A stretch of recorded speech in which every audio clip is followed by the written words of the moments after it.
The air is cold.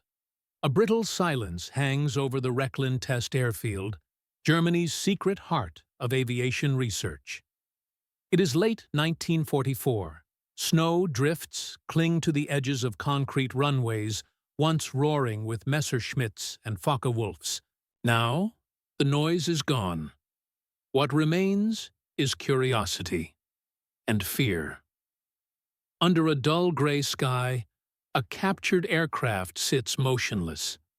Its polished aluminum frame catches what little light filters through the clouds. Black crosses have been hastily painted over white American stars. The word Mustang whispers between mechanics as they circle it, a name carried on enemy wind. Oil-stained hands trace the curve of its wing. Engineers exchange glances of disbelief. Instruments unlike anything they've seen. Range figures that defy physics. Even its engine, a British heart inside an American body, hums with quiet superiority. One mechanic mutters, "If they have hundreds of these." No one finishes the thought, because deep down, every man here already knows the answer. To understand why this single fighter terrified an empire's air force, we must step back to when the skies over Europe still belonged to Germany. In the early years of the war, the skies over Europe were German skies. From the invasion of Poland to the fall of France, the Luftwaffe reigned supreme, fast, disciplined, and ruthless. Its fighters, the Messerschmitt Bf 109 and the Focke-Wulf Fw 190, cut through Allied formations with the precision of a blade. For the world watching below, it seemed the Third Reich had mastered the air. By 1943, that illusion began to crack. The Reich stretched across continents, and so did its demands for fuel, aluminum, and men. Allied bombers, first tentative, then relentless, crossed the Channel with a growing sense of purpose. Factories in the Ruhr, synthetic fuel plants, in Leuna, and rail lines near Hamburg all fell within reach. The 8th Air Force of the United States and RAF Bomber Command waged a campaign of exhaustion. At first, the German response was fierce. Interceptor wings scrambled daily. Veteran aces, names like Galland, Rahl, and Hartmann, filled the sky with skill and arrogance. But even the best pilots could not be everywhere at once.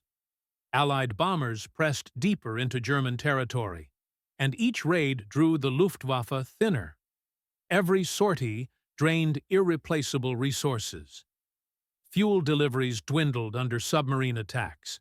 Replacement pilots were young, barely trained, flying against enemy formations they had never seen before. The skies that had once been their classroom were now their grave. By the winter of 1943, the bombing raids had taken on a new scale. Hundreds of B-17 flying fortresses and B-24 Liberators droned eastward in formation, their silver bodies gleaming above the clouds. The Germans called them Luftfestungen, air fortresses, and they lived up to the name. Dozens of defensive guns surrounded every bomber, spitting tracers at any fighter daring enough to approach. The Luftwaffe's solution was brutal efficiency. Interceptors climbed high, dived through the formations, fired their cannons, and escaped through walls of flak.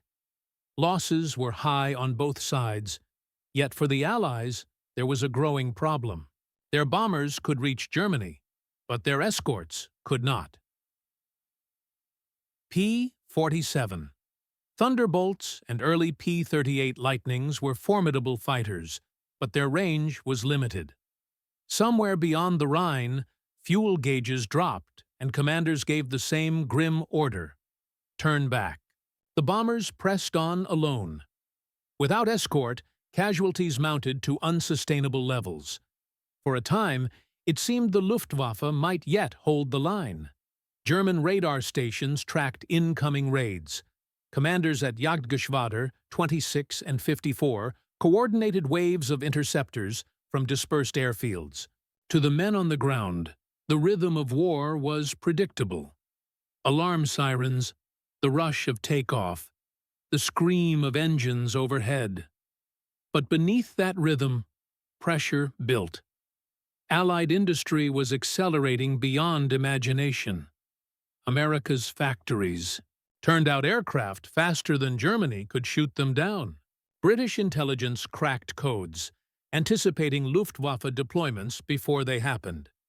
And the strategic logic of the war was shifting. The Allies no longer aimed merely to resist Germany. They aimed to erase its capacity to fight. In Berlin, reports of fuel shortages collided with Göring's promises of invincibility. Production goals grew unrealistic. Experienced mechanics were sent to the front as soldiers. The Luftwaffe, once a symbol of modernity, began to age overnight. Yet, amid all this strain, a question lingered among Allied planners: how to protect the bombers all the way to Berlin and back? The answer would come from an unexpected alliance of engineering. American design married to British power. But before that aircraft could dominate the skies, the world would have to see why the Luftwaffe's confidence was already beginning to fracture. In 1942, the Allies faced a dilemma of design. The Royal Air Force needed a new long-range fighter, one that could escort bombers deep into enemy territory and return without refueling. Britain turned to North American Aviation, an American company known for speed and innovation. The request came with urgency. Design and build a fighter faster than anything in service, and do it in less than 4 months. The result was the P-51 Mustang. Streamlined, low drag, and forward-thinking in every line, it was an aircraft born of necessity and audacity. Its first versions, powered by the Allison engine, performed well at low altitude, but struggled above 15,000 feet, useless for bomber escort. The British saw potential. They proposed fitting the airframe with a Rolls-Royce Merlin engine, the same heart that powered the Spitfire Mk9. The transformation was immediate. With the Merlin, the Mustang became something else entirely. It could fly faster than 430 miles per hour, climb rapidly, and maintain performance above 30,000 feet. Most importantly, with additional drop tanks, it could escort bombers all the way to Berlin and back, a feat no Allied fighter had ever achieved. When word of this new aircraft reached the Luftwaffe's intelligence branch, disbelief followed.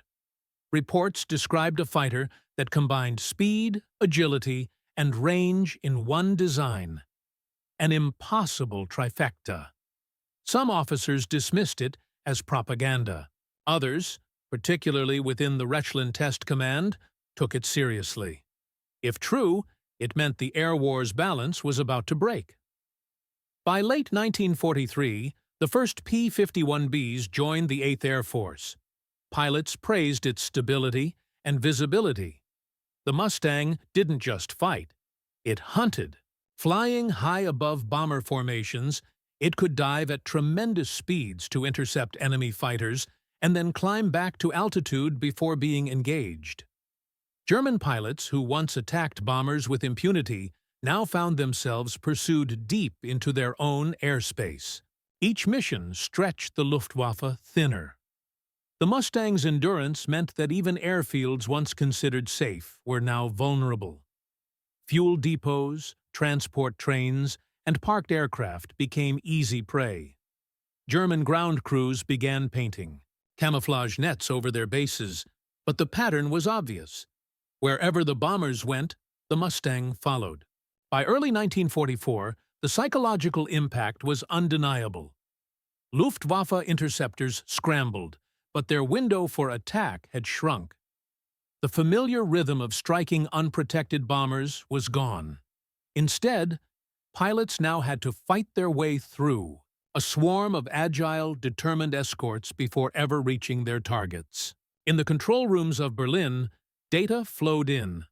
Lost squadrons, missing aces, airfields bombed at dawn. Göring's briefings grew tense. He had promised the Führer that the Reich would never lose command of its skies. Yet, with every raid, that promise became a hollow echo. Still, the German engineers believed in their machines. They trusted the craftsmanship of the FW-190's rugged frame, the high-altitude capability of the Bf-109G, and the innovation of upcoming jets like the Me-262. But the reports from the front were becoming impossible to ignore. Pilots described a silver aircraft that appeared suddenly out of the sun, faster than expected, climbing with effortless grace. The name Mustang began to circulate in mess halls and among mechanics like a whispered omen. Its arrival meant the enemy could now strike anywhere, anytime, without warning. For the men at the Rechlin test airfield, curiosity grew into obsession. They needed to see one, to examine its structure, its systems, its secrets. Only by understanding it could they hope to counter it. When, at last, a damaged Mustang crash-landed, nearly intact inside German-held territory, it was transported under heavy guard to Rechlin. Mechanics gathered around it in silence. Engineers photographed every rivet, every line of its wing. In that frozen airfield, they began their study, not realizing that what they were about to uncover would signal the twilight of their own air force. And so, as the tests began, the Germans would view the Mustang not merely as an opponent, but as a mirror reflecting the future they could no longer reach. The Mustang stood in the center of the hangar, its silver fuselage catching every flicker of light from the overhead lamps. Around it, German engineers moved like surgeons, careful, precise, reverent. Each component removed was tagged, measured, and photographed. The air smelled of oil and cold metal. In the background, distant engines echoed from other test bays, but here the mood was silent, almost ceremonial. The technical angle at first glance, the aircraft seemed simple. No exotic materials, no revolutionary design tricks. Just clean geometry. Yet, as the mechanics disassembled the wings, they realized the secret was not one feature, but the perfection of balance. The laminar flow wing, a new aerodynamic concept, stunned the Germans. Its surface was smoother and thinner than anything in Luftwaffe service. Air resistance was dramatically reduced, allowing higher speeds with less power. One engineer remarked that even a small dent on such a surface could disturb performance, but the Americans had somehow achieved both precision and durability in mass. Production. The internal structure told another story. The Mustang was built for range. Where German fighters carried small fuel tanks for agility, the P-51 was engineered as an endurance machine.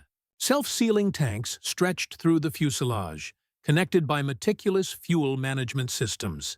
Detachable drop tanks extended its operational radius beyond 1,600 kilometers, enough to escort bombers deep into Germany and return safely. Then came the engine, the British-built Rolls-Royce Merlin 61, manufactured under license by Packard in the United States. The Germans were already familiar with the Merlin from captured Spitfires, but here it was optimized with American manufacturing consistency. Every fitting, every cable was labeled, modular, and interchangeable. Production discipline, not just brilliance, was what impressed the German evaluators. Most. They compared the Mustang's engine bay to that of the Bf-109G, where the German aircraft demanded hours of delicate maintenance. The Mustang systems were accessible and standardized. Mechanics realized that the American approach was industrial rather than artisanal, designed for thousands of aircraft, not hundreds of hand-built machines. Instrumentation inside the cockpit reflected the same philosophy. The layout was clear, intuitive, and uncluttered. Gauges were standardized across U.S. fighters, meaning any pilot could transition from one to another with minimal training.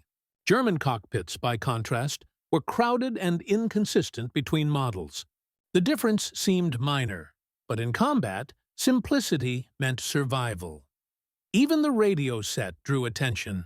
The Mustang's long-range radio allowed seamless communication with bomber groups and ground controllers far beyond German expectations. This coordination, invisible from the ground, explained the frightening unity of Allied air operations. The Luftwaffe had long suffered from limited communications, especially as bases were bombed and command posts relocated. Here was proof that the Americans had solved a problem the Germans could no longer afford to fix. As the tests progressed, the engineers grew quieter. Each discovery chipped away at old assumptions. They realized that while Germany still produced brilliant designs, the Allies had achieved something greater: scalability. The Mustang wasn't merely superior in flight, it was superior in philosophy.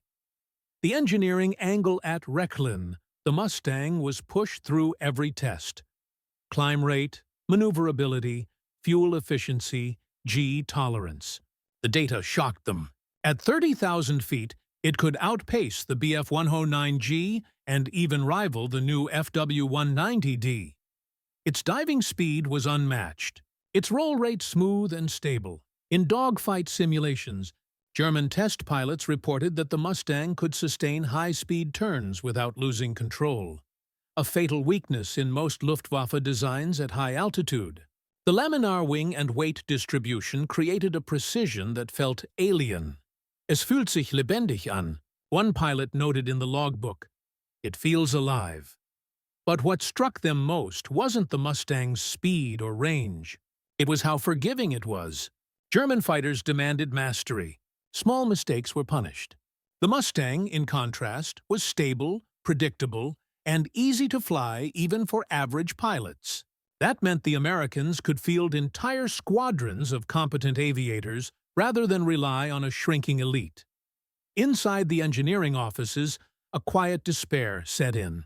They knew that even if Germany produced a counter, it would come too late, and in too few numbers.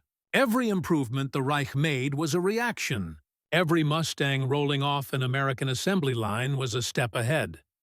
The final reports from Rechlin, later discovered after the war, confirmed the tone. The P-51 is not revolutionary in any one aspect, one German engineer wrote, but it is perfect in its combination of elements. It is the total realization of modern air warfare: speed, range, reliability, and production efficiency. Against such balance, our current designs are obsolete. And yet, even as they wrote those words, the Mustang squadrons were already patrolling deeper into the Reich. Every pilot who took off in one carried the invisible proof of what these engineers had seen with their own eyes. The Luftwaffe's defeat, written not in strategy, but in design. But beyond blueprints and engines, another realization dawned, a human one. The men who tested the Mustang began to see not just a machine, but a message. The war was being lost not only in the sky, but in the minds of those who fought it. The psychological angle: in the weeks following the tests, the Mustang became more than an aircraft to the German personnel at Rechlin. It became a silent prophecy. Mechanics who had once boasted about the invincibility of the Bf-109 now avoided discussing the P-51 at all. Test pilots who flew it returned with unsettled expressions. Some confessed admiration, others refused to speak. The unspoken truth was that the Mustang represented something the Luftwaffe no longer possessed: momentum. It was the physical embodiment of an enemy that could learn, adapt, and outproduce. For years, German engineers had believed their innovation was unmatched, their designs the pinnacle of aerodynamic art. But now, standing before this sleek enemy machine, they realized that war had become an industrial contest, not an artistic one. The morale of test personnel began to erode. Even without combat, the Mustang's presence radiated inevitability. If the Americans could build this, and in such numbers, then victory was no longer a question of skill, but of time. The same despair that had spread among frontline pilots after 1943 now reached the laboratories and workshops of Germany's most advanced testing centers. Reports from the front confirmed their worst fears. Squadrons flying Bf-109s or FW-190s were being hunted, not just over England or France, but deep inside their own airspace. Luftwaffe aces who had survived since 1939 were being shot down in alarming numbers by pilots half their age. The name Mustang became synonymous with death. The strategic angle before the Mustang, German commanders relied on one constant. Allied bombers would eventually have to fly without escort. That vulnerability had been the cornerstone of their defensive strategy. Their interceptors could wait until the American fighters turned back, then strike the bombers over central Germany, where the air was clear and the odds favored them.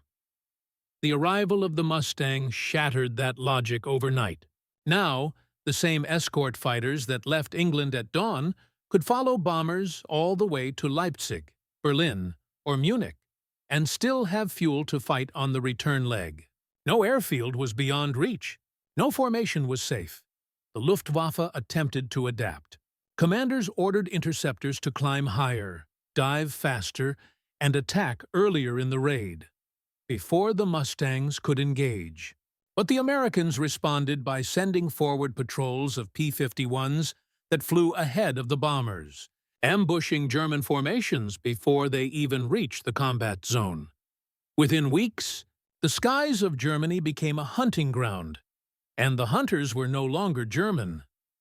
The Mustang's extended range changed the very nature of strategic bombing. Allied raids became unrelenting, continuous, and devastating. The aircraft factories at Regensburg, the oil refineries at Ploiești, and the ball-bearing plants at Schweinfurt, all once critical to German war production, were systematically destroyed. Without fuel or parts, the Luftwaffe's recovery became mathematically impossible. Each success the Americans achieved with the Mustang deepened the despair inside German high command. They had no equivalent. The Me-262 jet existed only on paper in late 1943, and even when it flew, Hitler's interference and resource shortages crippled production. Meanwhile, Allied factories were producing hundreds of Mustangs each month. The leadership angle inside Göring's Marble offices in Berlin, briefings grew darker. Reports from Rechlin were blunt. The P-51 exceeds all German types in range and efficiency. Fuel shortages were chronic. Training programs were collapsing. Even the most optimistic projections admitted that the Luftwaffe could not replace its losses faster than the Allies inflicted them. In one of his final briefings to Hitler, Göring reportedly received a report describing the Mustang's ability to escort bombers to Berlin. He scoffed, calling it an exaggeration. Days later, as waves of B-17s appeared over the capital, escorted by silver fighters at high altitude, he stood on the balcony of the Reich Chancellery and saw them himself. Turning to his staff, he muttered the words that became legend. "When I saw Mustangs over Berlin, I knew the war was lost." That single moment encapsulated what the engineers at Rechlin had already understood months before. The Luftwaffe's end would not come from lack of courage, but from inevitability. The Luftwaffe, once the pride of Hitler's war machine, had been outthought, outproduced, and outlasted. Its greatest weapon, the myth of superiority, was gone. The Mustang had not merely conquered the skies, it had conquered the belief that Germany could ever regain them. Even the test pilots who once admired their Focke-Wulfs and Messerschmitts began speaking differently. The Mustang, one admitted after the war, was the first enemy aircraft we respected more than we feared. In the hangars of Rechlin, the captured P-51 was reassembled and left on display for months, a strange trophy of defeat. German officers occasionally brought visiting officials to see it. They would circle the machine, nodding in silence, searching for flaws that were no longer relevant. But soon, the war would put theory to the test. The data from Rechlin would meet the burning skies of 1944.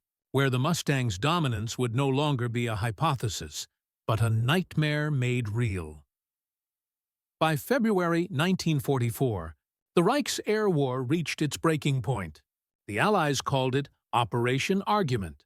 The Germans would remember it simply as Die große Woche, Big Week.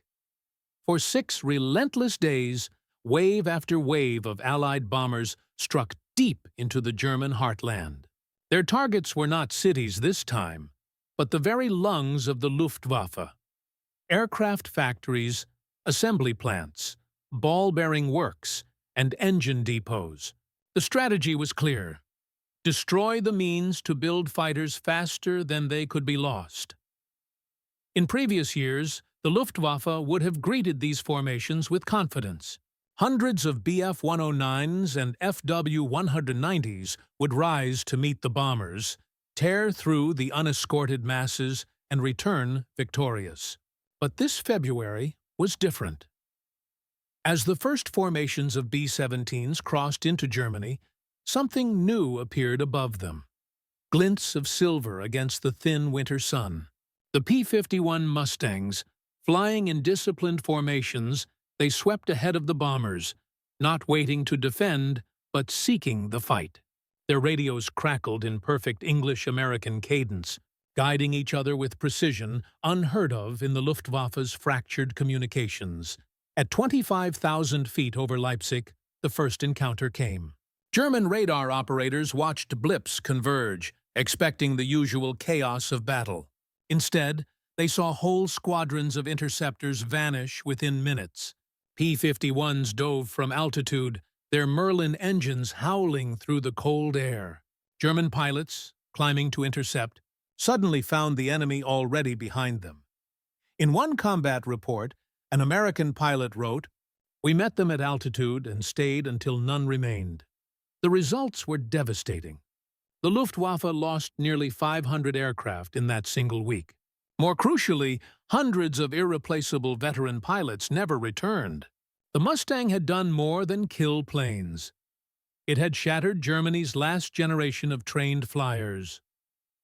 From Berlin, Göring's command posts tried to make sense of the reports. Communications broke down as airfields were bombed during the same raids they were meant to intercept. Replacement pilots barely had 10 hours of training. Mechanics cannibalized wrecks to keep surviving aircraft airborne. At the front, despair turned to disbelief. Pilots who once fought with instinct now flew with hesitation. They watched their fuel gauges more than their guns, knowing every engagement was a one-way gamble. The Luftwaffe's once legendary aggressiveness had turned to exhaustion. The Mustang squadrons, meanwhile, seemed limitless. They escorted the bombers in the morning, strafed airfields at noon, and still returned to England before dusk. Allied commanders realized they now controlled not just the battles, but the tempo of war. Every day was a new offensive. Every night, the Germans repaired less and less. Above Regensburg, one Luftwaffe commander radioed his wing. Der Himmel gehört ihnen.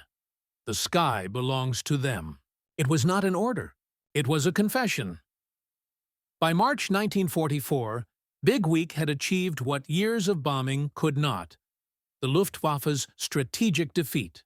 Fighter production fell by nearly half. Morale collapsed completely. German high command began to withdraw interceptor units from France and Italy just to defend the homeland, leaving ground forces exposed. The once mighty air force that had carried the Blitz across Europe was now being hunted over its own cities. Even Hitler noticed. In a rare admission, he raged that the Allies had robbed Germany of its shield. Göring promised new miracle weapons: jets, rockets, and advanced interceptors. But inside the Luftwaffe, no one believed anymore. The engineers at Rechlin followed the reports grimly. Their technical findings were no longer theoretical curiosities. They were the reason the sky outside was burning. They read casualty lists containing names they recognized, pilots who had tested their prototypes, now gone. The Mustang had proved what they had seen months earlier. Superiority was no longer German. day after day. The raids continued. Frankfurt, Augsburg, Kassel, and Berlin. Each mission deeper, longer, more confident. The Mustangs became the constant shadow of the bomber streams, slicing through the thinning German defense like cold light through cloud. And as the engines roared across the sky, the truth grew impossible to ignore. The Luftwaffe was dying not in one great battle, but in 1,000 daily defeats. Yet even as the Reich reeled from Big Week, the struggle was not over. Ahead lay the final act, the desperate defense of Germany itself, where the Mustangs' dominance would meet the Luftwaffe's last, fading resistance. By April 1944, the air over Germany had changed forever. What once belonged to the hunters was now a sky of prey. Every contrail told the same story. Allied bombers soaring high, protected by their silver escorts, while the Luftwaffe's presence dwindled to isolated dots that vanished as quickly as they appeared. The Mustang had become omnipresent. It roamed the air not just as a guardian of bombers, but as a predator on its own terms. When there were no raids to escort, P-51s swept low over the countryside, strafing trains, convoys, and airfields. The Germans called these attacks Schrecken, fighter-bomber terror. Fuel trucks erupted in flame, locomotives were left in twisted heaps, and even moving staff cars became fair game. The Reich's infrastructure began to suffocate from within. The Luftwaffe tried to fight back with whatever it had left. Veteran units like Jagdgeschwader 26, Schlageter, and JG-11 regrouped under young commanders barely in their 20s. Some squadrons operated from makeshift airstrips hidden among forests. Others flew from roads or abandoned fields, taking off under enemy fire. But courage could not replace what was lost: experience, numbers, and above all, fuel. Pilots often had only enough gasoline for a single combat engagement. Many never returned, not from enemy bullets, but from dry tanks over their own territory. Ground crews drained wrecked aircraft to fill the next sortie's reserves. Germany's once carefully calculated logistics had descended into improvisation and despair. Meanwhile, the Mustang pilots, many still in their early 20s, fought with growing confidence. They knew their machine, trusted it implicitly. The Merlin engine's song became the soundtrack of victory. In combat, it was precise and lethal. On the long flights home, it was dependable. Reports from surviving German pilots spoke of hopeless odds. One described being attacked by 3 Mustangs for every one of us. Another recalled, they were everywhere, above, behind, invisible until they fired. By the summer of 1944, the Allies had achieved what no air force in history had done: complete, sustained air supremacy over a major industrial power. The invasion of Normandy in June only widened the gap. The Luftwaffe tried to contest the skies over the beaches, but failed catastrophically. Fuel shortages prevented sustained patrols. Coordination collapsed under Allied jamming. Mustangs roamed above the invasion fleet like hawks over an open field. Every German tank that moved by daylight became a target. Every bridge destroyed meant one fewer route of retreat. In the months that followed, the Luftwaffe's decline became terminal. The once feared fighter command of the Reich was reduced to fragments. Training schools emptied. Replacement pilots arrived with minimal hours. Some had never fired a gun in flight. They climbed into aircraft against overwhelming odds, many never to land again. Then came the desperate gamble: the Me-262 jet fighter, Germany's last hope. Faster than any propeller-driven aircraft, it seemed at first to promise salvation. But Hitler's insistence on converting it into a bomber delayed its use as a true interceptor. When it finally appeared, the Mustang was already waiting for it. Not in the air, but on the ground. P-51s learned to attack the Me-262s during takeoff and landing, when their engines were slow to accelerate. The Luftwaffe's wonder weapon became a victim of timing. its advantage nullified by Allied control of the skies. Even innovation could no longer change the outcome. By the autumn of 1944, the Luftwaffe was a ghost of its former self. Entire squadrons existed only on paper. Commanders moved headquarters daily to avoid bombing. At Rechlin, the engineers who had once dissected the captured Mustang now watched Allied formations overhead, knowing their tests had foretold this day. In the final months of the war, the Mustang became a symbol of inevitability. Over Berlin, Dresden, and Munich, its presence marked the end of the Luftwaffe's story. German civilians looked up from the ruins and recognized its silhouette, the same shape their engineers had once studied in awe. For the remaining Luftwaffe pilots, every sortie felt like a farewell. They flew knowing the odds, fighting for honor more than victory. Some went down in flames defending cities already lost. Others abandoned their aircraft and fled west to surrender. When the last operational German airfields fell in April 1945, the Mustangs continued to circle, engines steady, formation tight. The Reich's airspace, once defended by the most advanced air force on Earth, now belonged entirely to its enemy. The engineer's prophecy at Rechlin had come true. The Mustang was not simply an aircraft. It was the herald of the Luftwaffe's end. And when the silence finally returned to the airfields of Germany, what remained was not pride or resistance, only the aftermath of a war that had shown how brilliance without endurance was no match for adaptability and will. May 1945. The guns had fallen silent. The Third Reich was in ruins, its cities flattened, its armies shattered, and its air force erased from the sky. What had begun as the most formidable aerial war machine in history ended as wreckage, scattered across meadows and autobahns, Allied soldiers advancing. Through Germany found abandoned airfields littered with broken aircraft, Focke-Wulf 190s with their noses buried in mud, Messerschmitt 109s stripped for parts, and sleek Me-262 jets sitting useless, their engines looted or destroyed. Among them, Allied airmen walked freely, their Mustangs parked only a few meters away, unchallenged. In hangars, German engineers watched as Allied intelligence teams inspected their designs. The roles had reversed. At places like Rechlin and Lechfeld, American and British officers examined the remnants of once secret projects, rocket planes, jet prototypes, and the fragments of a desperate innovation race. Yet it was not the exotic machines that defined victory. It was the one aircraft that could fly farther, fight longer, and return home again.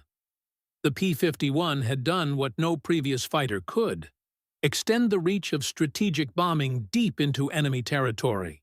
It gave the Allies freedom of the air, and with that freedom came the ability to dismantle Germany's war industry piece by piece.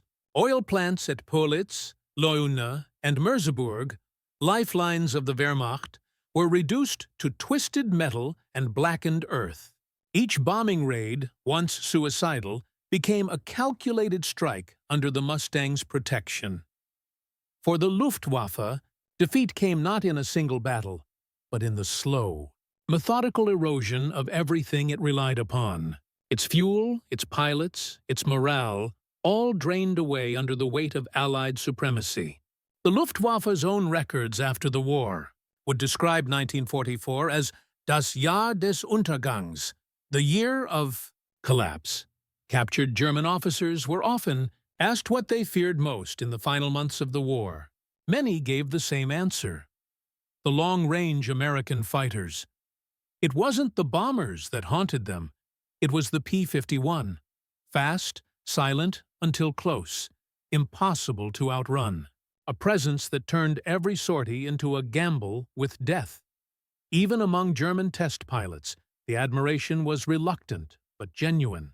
One recalled, "We knew it was the perfect machine. Everything about it worked in harmony. Speed, agility, endurance. You could not fight it fairly because it never gave you a fair chance." In post-war evaluations, Allied engineers discovered something remarkable. The Luftwaffe had accurately measured the Mustang's superiority months before its widespread use. Reports from Rechlin, written in late 1943, concluded that continued Allied production of this type may decisively alter the balance of air warfare. The German Air Ministry read the warning but could do nothing. Industry was already crippled.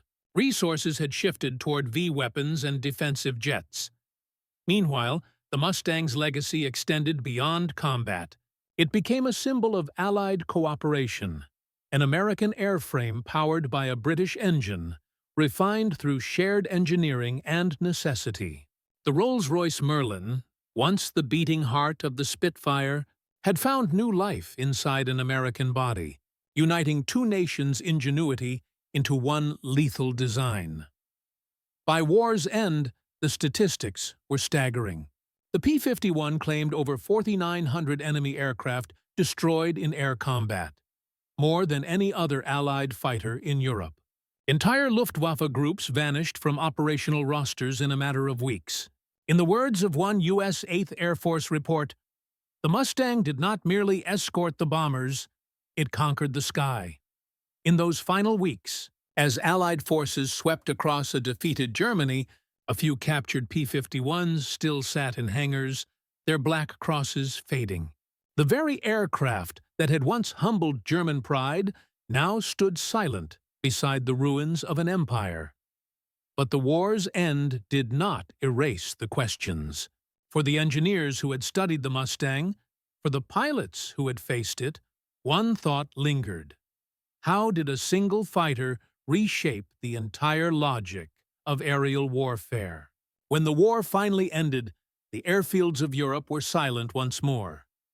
But not for long.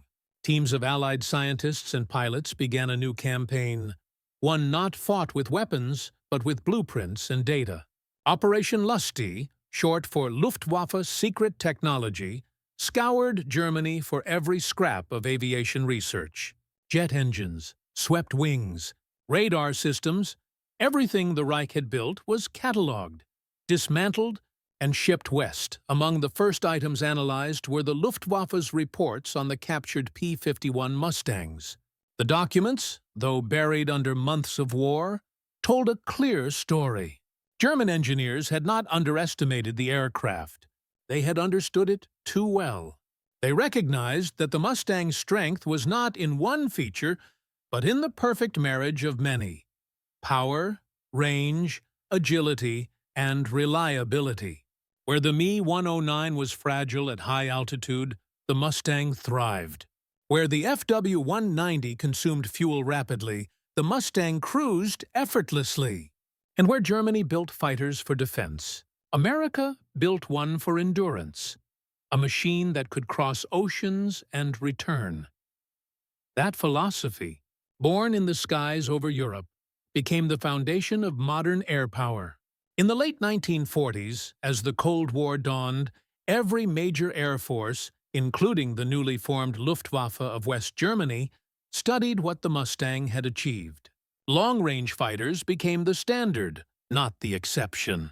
Jet interceptors like the F-86, Sabre and MiG-15 were designed with lessons, drawn directly from the P-51's balance between range and performance. For the men who had fought beneath those skies, the memories never faded. German pilots who survived captivity often spoke of their respect for the Mustang. "It was the opponent you could not hate," one said in 1953. "It did its duty, and it did it perfectly." American airmen, meanwhile, remembered their Mustangs as companions, not machines. Some gave them names, painted symbols for each mission, and carried photographs of them decades after the war. In museums across Europe and America, surviving Mustangs were preserved with reverence. One of the Rechlin test aircraft, a Mustang once marked with German crosses, was recovered after the war, restored, and displayed as a relic of both defeat and discovery. On its aluminum skin, faint traces of the old markings can still be seen, a silent testimony to the day German mechanics realized the war in the air was lost. Even within the halls of post-war aviation ministries, that realization echoed. When German aeronautical engineers were later recruited under Operation Paperclip and its British counterpart, many privately admitted that their study of the Mustang had changed how they thought about design. It was not just about speed or climb, it was about the harmony of every element, from cockpit visibility to engine cooling.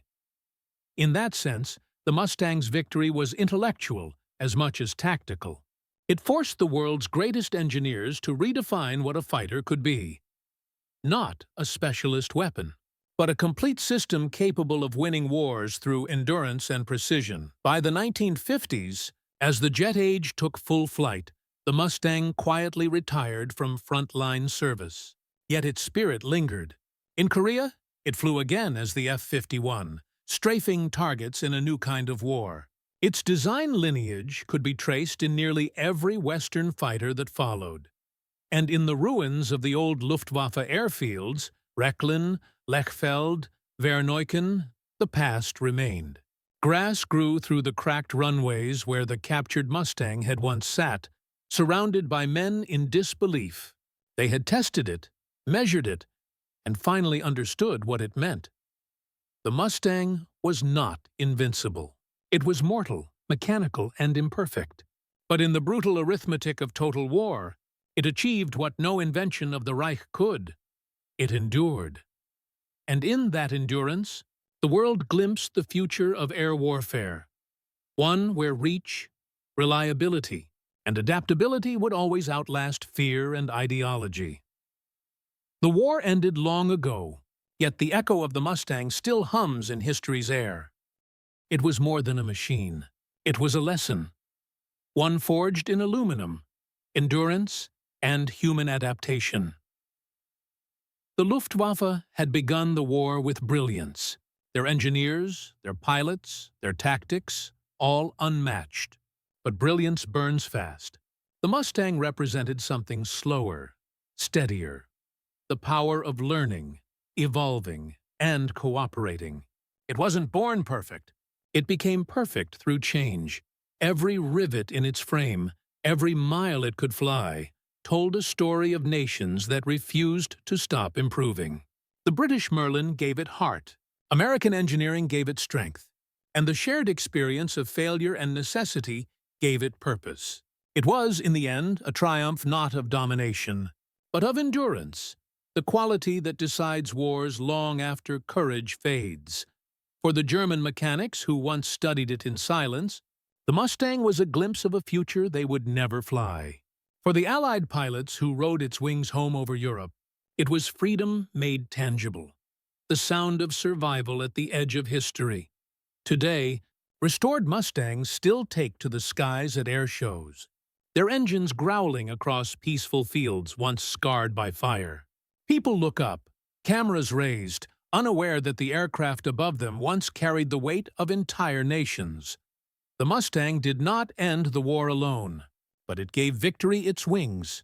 It bridged oceans, broke the enemy's reach, and showed that in the contest between innovation and endurance, it is the spirit to adapt, not to outshine, that defines who lasts. And so, when the German engineers at Rechlin first ran their hands across its surface and whispered that quiet truth, "Now we understand why the Luftwaffe is finished," they weren't just recognizing defeat.